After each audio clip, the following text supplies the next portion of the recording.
Hello আর একবার guys, তোমাদের একটা নতুন ভিডিওতে। তো আজকে একটা ইন্টারেস্টিং জিনিস দেখাবো, ঠিক আছে? তোমরা তো জানোই যে কাল থেকে বৃষ্টি হচ্ছে, রাত্রির থেকে, মানে রাত 1টা-1:30 দিয়ে শুরু হচ্ছে বৃষ্টি, আর দুপুর পর্যন্ত প্রায় 12টা-12:30 অবধি কিন্তু বৃষ্টি চলেছে, ঠিক আছে? আমরা তো গ্রামে থাকি, মানে গ্রাম বলতে কালীনগরে বাড়ি আমার। উঠোনের অবস্থাটা একবার দেখো শুধু, এই দেখো পুরো কাদা হয়ে আছে, বর্ষায় কিন্তু ফুল কাদা। আর ওই যে ভাইকে আমার দাঁড় করানো, চিন্টু ভাইকে আমরা এখন বের করব আর এই কাদার ভিতরে।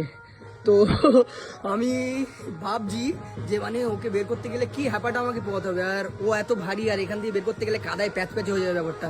তো চলো, ব্যাপারটা কি হচ্ছে তোমাদের সাথে পুরোটাই ভিডিওতে শেয়ার করছি।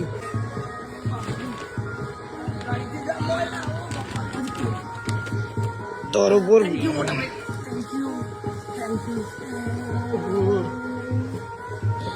আমি নিজে স্লিপ করছি, ঠিক আছে?